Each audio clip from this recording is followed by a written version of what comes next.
आज के नौशा मोहम्मद आसिम मुश्तबा का और उनके वालिद मोहतरम एजाज़ुद्दीन साहब का और उनके दीगर रिश्तेदारों का मैं यहाँ इस्तकबाल करूँगा।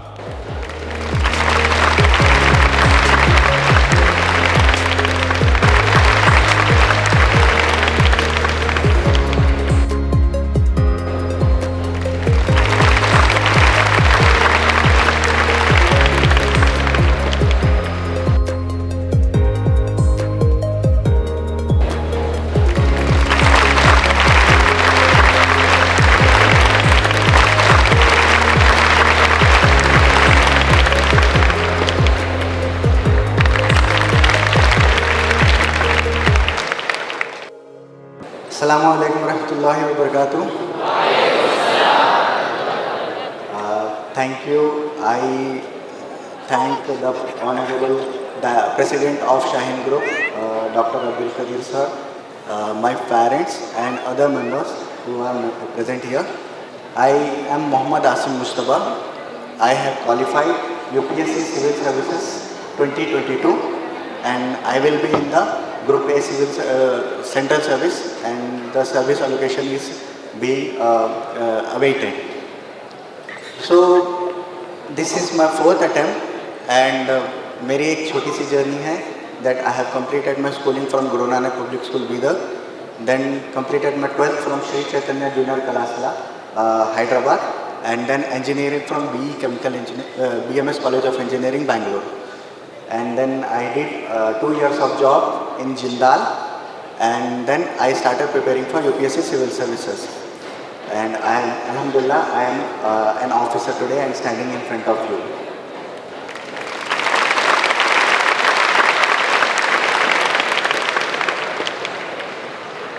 स्टार्ट करने से पहले एक छोटा सा शेर बोलना चाहूँगा मैं। मंजिलें उन्हीं को मिलती हैं जिनके सीने में आग होती है। मंजिलें उन्हीं को मिलती हैं जिसके सीने में आग होती है। परों से कुछ नहीं होता, हौसलों से उड़ान होती है।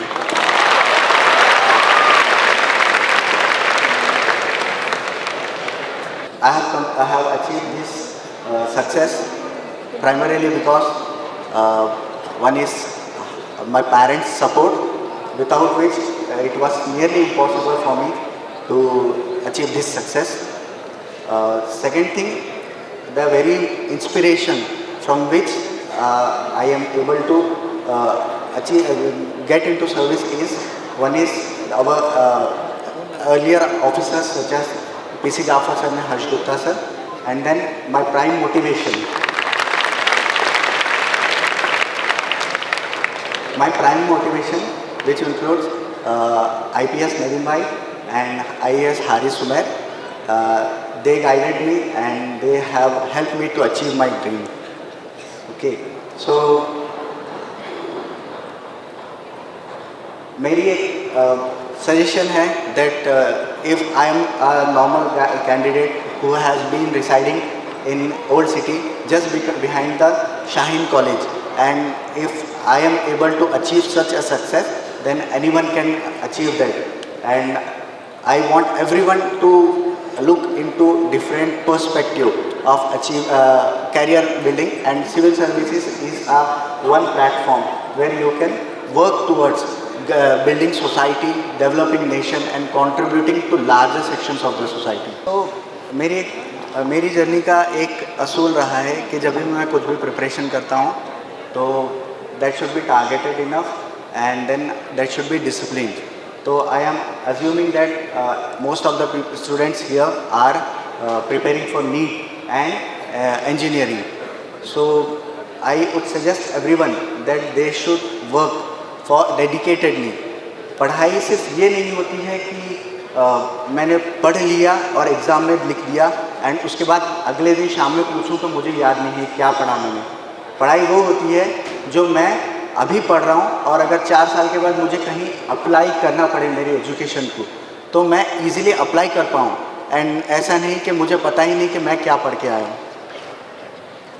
तो I suggest all my students, all children here to study long-term perspective. आप इंजीनियरिंग कर रहे हैं या फिर मेडिकल कर रहे हैं, whatever you do it with sincerity, dedication and also try to develop a character. मैंने एक किताब पढ़ा है जेफ केलर के एटीट्यूड इज़ एवरीथिंग। उसमें बताया गया कि attitude is the window through which one seize the world. अगर आपका एटीट्यूड पॉजिटिव होता है तो आप लोग अपनी लाइफ में बहुत सारी चीज़ें पॉजिटिवली कर सकते हैं। आप उस मुकाम तक पहुंच सकते हैं जहां पे आपके पेरेंट्स, आपके वालिदैन, जैसे मेरे वालिदैन हैं, आज फ़ख्र से मेरे साथ बैठे हुए हैं स्टेज पे। आई वांट सबके वालिदैन को यह मौका मिले कि यहाँ पे बैठें और ये सक्सेस को, ये प्राउड मोमेंट को अचीव कर सकें।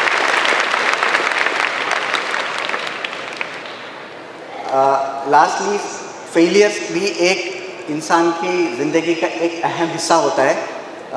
फेलियर्स के बगैर मुझे नहीं लगता कि सक्सेस का कोई असल मायने होते हैं, क्योंकि हम जब गलती करते हैं, हम जब फेल होते हैं तो ही हम उससे सीखते हैं। तो लास्टली मैं यही बोलूँगा कि गिरते हैं शहसवार ही मैदान जंग में, वो तिफ़्ल क्या गिरे जो घुटनों के बल चले।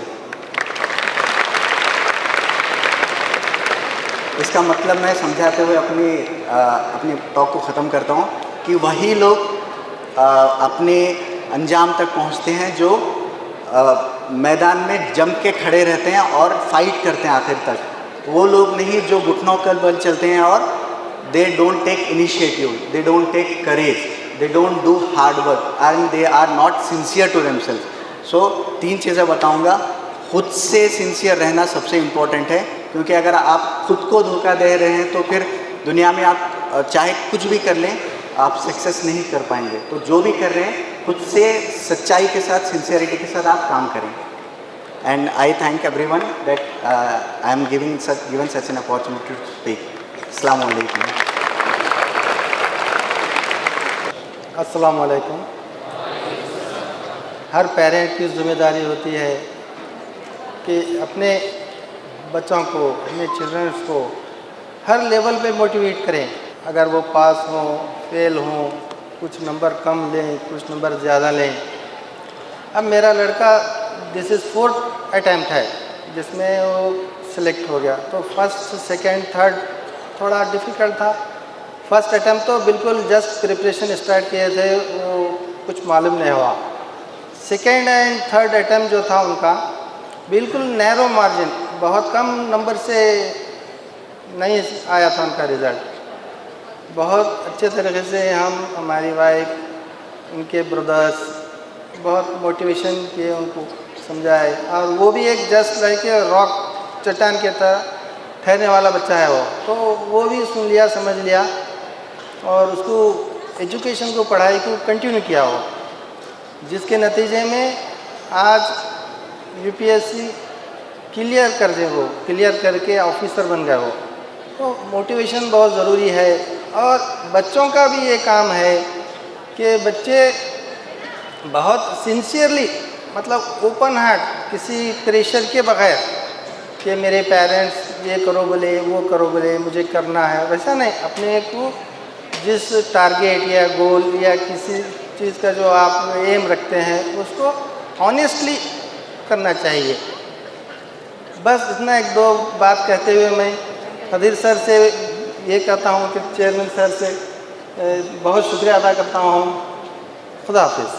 हमारे मेहमानों का शुक्रिया अदा करूँगा। देखिए, आप लोग भी इन पॉइंट्स पर नोट कीजिए और जो भी मिल रहा है उसमें अल्लाह का शुक्र अदा कीजिए।